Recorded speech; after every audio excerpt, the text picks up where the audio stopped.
A ver, Chen, desde el canal de Amics de Maella, aquí darrere, aquí detrás, teniu l'ermita de Santa Bàrbara, que han pujat a veure l'interior. Perquè jo, principalment, des de xiquinín, que no està.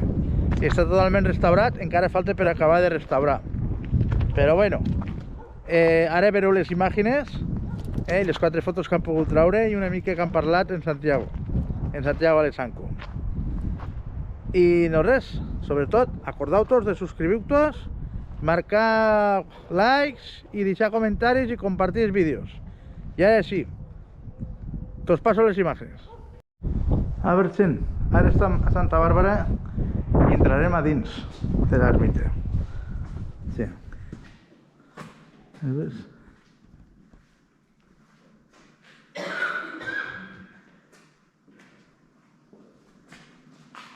On està la Roser? Jo així. A veure, has de fer alguna pregunta? No, va a ver. Respecto... Potser sí que Santiago mos pot dir... Home, jo te puc dir l'any que es va restaurar... L'any que es va restaurar... I més o menys, sí.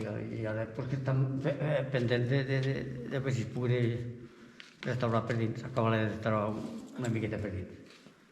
Que fos més... Perquè estaria molt maja. Tal com ha quedat l'entorn, tal com ha quedat tot, preciós. Si es poguera... Que puc estar d'això, de dir que és l'únic obra de Maella, com a mínim viu, i potser molts de morts, que no haurem fet mai una cúpula. Ojo, No és que s'agradi molt a l'església, la Maella, evidentment. Sí. Però fer-la sencera potser no hi havia... No, potser no, segur que no hi ha ningú a Maella. I menys avui en dia. Los antics que... A veure, que me situa jo una miqueta. Esta reforma se va fer... Per vindre a Santa Bàrbara n'hi ha uns passos, ¿verdad? Sí, n'hi havia... Unes estacions que se diuen. 14 estacions. Perquè jo vaig pujar en la meva sagala, en el capellà, quan va fer la comunió, bueno, després van fer... I tenim que pujar i tenim que parar, el que passa que paràvem, però no n'hi havia res, era una cosa... Però és fàcil que quan se feia això, fos a l'ermita que hi havia aquí a la vora dels depòsits.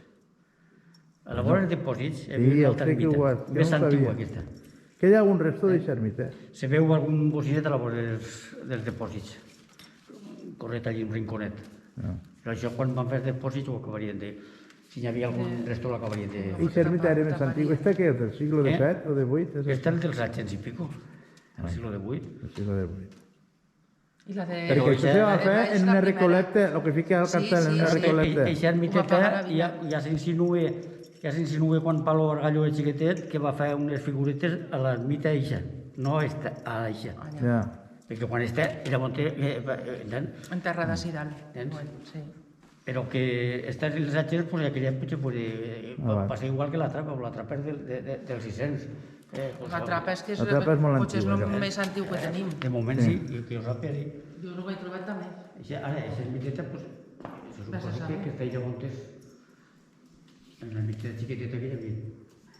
Maria Magdalena, no sé com era. I estic que aniria, això que va... Això és el coro. Ah, el coro, vale, és la part de dalt d'ací. I si t'has fijat que això també ho explica Santiago? Sí, no? No te llama l'atenció?